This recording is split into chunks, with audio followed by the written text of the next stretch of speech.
राजस्थान विधानसभा में इस वक्त नेता प्रतिपक्ष गुलाब चंद कटारिया क्या कुछ कह रहे हैं? कोई चिंता की बात नहीं, जो डूबना है प्रदेश को तो डूबेगा। मतलब 10 वर्ष में चाहे मेरा सरकार रही हो चाहे आपकी रही हो, किसी में स्वयं शिक्षा मंत्री हूँ, अपराधी होगा, कोई चिंता की बात नहीं। लेकिन आप कम से कम इन 10 सालों से इन जितनी कोचिंग संस्थाएं चल रही है, इनकी जितनी परीक्षाएं हुई है, उनके परीक्षा के रिजल्ट के साथ आप अपनी टीम लगा करके इनका पोस्टमार्टम करो, तब आपको समझ में आ जाएगा कि बीमारी कहाँ से चली है। ये बीमारी इन व्यवसायियों के थ्रू चली है। मैं और आप पेपर आउट करेंगे, पेपर लूंगा, 5 लाख दे दूंगा, 8 लाख दे दूंगा, मैं क्या 2 करोड़ 5 करोड़ 8 करोड़ दे सकता हूँ क्या? ये सारे के सारे जो पैसे देने वाले बड़े बड़े दिग्गज लोग हैं, जो कोई 10 करोड़ में पेपर ले जाता है, कोई 3 करोड़ में ले जाता है, कोई 2 करोड़ में ले जाता है, फिर अपने कोचिंग संस्थान में रिजल्ट लाता है, उसके बाद बड़े बड़े पोस्टर बाहर लगाता है, मेरा 100% सिलेक्शन। ये है बीमारी की जड़। अगर मार करना चाहते हो तो यहाँ करो, तब तो जाकर के इसको कोई रोक सकोगे। बाकी से केवल मन को संतुष्ट करने का काम करो तो ये राजस्थान के उस गरीब बच्चे के साथ न्याय नहीं होगा, जो बड़ी मुश्किल से पढ़ता है, अपने घर में बूढ़े माँ बाप को भूखे मार के पढ़ता है, और उसके बाद परीक्षा के लिए जाता है, रोता वगैरह लौटता है। क्या दुख नहीं होता है? हम लोगों के मन में कोई रहम नहीं है कि आखिर उस बच्चे का क्या होगा जो अपनी पूरी पीड़ा के साथ पढ़ रहा है? इन सारे पैसे वाले लोगों के पास में आपने सारी सरकारी नौकरियों को भेज दिया। मैं बहुत कड़वा सच बोल रहा हूँ। आज जो पिछले 8 साल में नौकरी में लगे ना, उन सबका भी पोस्टमार्टम कराओ, आपको लगेगा आधा फर्जी मामला निकलेगा। कोई है नहीं, कोई सोचने वाला है इस पर कि आखिर उसके दर्द को कौन जानेगा? है ना? जिस प्रकार से हमने परीक्षा के माध्यम से इन पैसे वाले लोगों को उतार करके सारे के सारे उन गरीबों की आशाओं के ऊपर पानी फेर दिया। रात और दिन पढ़ता है, भूखा प्यासा पढ़ता है, घर बेच करके पढ़ता है, खेत बेच करके पढ़ता है, लेकिन जब उसका सिलेक्शन नहीं होता तो जहर खा के मरता है। कोई इस पीड़ा को समझने के लिए तैयार नहीं है। और हम इस कानून को ला करके दुनिया को बताना चाह रहे हैं कि हमने इतना बड़ा कानून कर दिया, इस कानून से कुछ भी नहीं होगा। मैं आज आपको कह रहा हूँ, ये जो आपने नए प्रावधान जोड़े हैं, मैं सोचता हूँ कि मुझे कुछ बोलने की इच्छा नहीं, मुझे बहुत दुख है इस बात का। क्या होगा ये?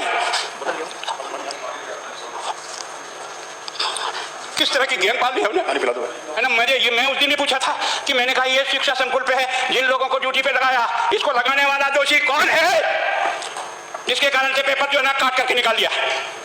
ये तो ठीक है, भाग्य हमारा अच्छा था कि सवाई माधोपुर की घटना फुट गई और एसओजी को उसमें हाथ में लग करके कुछ केस लग गया। अगर वो केस नहीं लगता तो आज आपकी सारी नौकरी पर इन सब बड़े बड़े दलालों के स्कूल में पढ़ने वाले बच्चे होते और मेरा गरीब का बच्चा अपने घर लौट के जाता।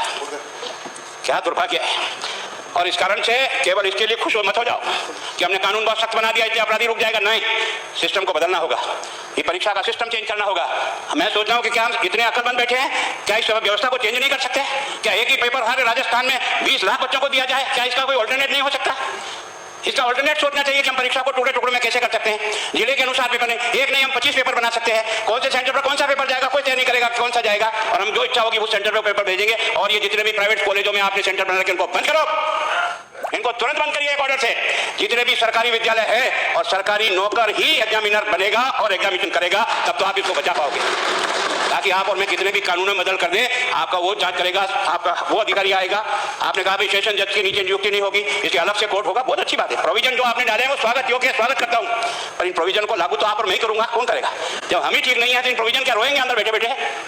जब तक हमारा दिल और दिमाग ठीक नहीं होगा ना, इस बीमारी का इलाज नहीं होगा। हमने शिक्षा के मंदिर को भ्रष्टाचार की भट्टी में जलाकर खाक कर दिया। दुर्भाग्य हमारा, जहां से कोई आशा की किरण दिखती थी उस गरीब को कि चलो मैं अपनी मेहनत से आगे बढ़ जाऊंगा, लेकिन अब वो निराशा में आ गया। उसको लगा कि अब कोई रास्ता नहीं है। और इस कारण से मैं सोचता हूं कि आप जिस भावना से लाए, मैं आपकी भावना की इज्जत करता हूं, लेकिन केवल आपकी भावना इन बेईमानों को नहीं रोक सकेगी। इसको रोकने के लिए हमको सिस्टम को बदल करके और तुरंत उस पर ध्यान करना चाहिए। कानून 302 का बना हुआ है, क्या मर्डर रुक गए? आप भी जान रहे हो, रोज के रोज पोक्सो कोर्ट में आजीवन कारावास हो रहा है, क्या व्यभिचार रुक गया? अपराधी को दंड मिल सकता है, अपराध बंद नहीं हो सकता है। अपराध बंद करने के लिए जो सिस्टम होते हैं उस सिस्टम में चलो। एक मात्र इस देश में भ्रष्टाचार की भट्टी में देश चल रहा था, केवल और केवल एक तरह से प्रत्येक व्यक्ति का खाता खुलवाकर देश के प्रधानमंत्री में सारा का सारा बेनिफिट उसका सीधा खाते में डाला। बेईमानों को चोट लगी नहीं लगी, उस तरफ अपना दिमाग बचाओ, उस तरफ अपना दिमाग लगाओ कि इस बीमारी का इलाज कहाँ है और कैसे हो, इस बारे में चिंता करने की कोशिश करो। मैं कई बार इधर सीकर और इधर गया तो मैं सोचता हूँ कोचिंग संस्थान की बिल्डिंग देखे ना तो टोपी गिर जाए नीचे से। क्या चीज़ है यार, भगवान ने क्या लक्ष्मी वहीं बरसाई है। और जो बाकी संस्थाएं, उसका कारण यह है कि हमने अपनी दुकान को इतनी कमजोर कर दी है कि जहां बच्चे अच्छी तरह से शिक्षा लेकर के हम जैसे गरीब पढ़ करके यहाँ आ गए, अब वो रास्ते नहीं है।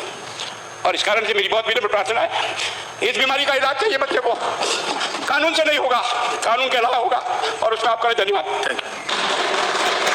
माननीय मंत्री महोदय।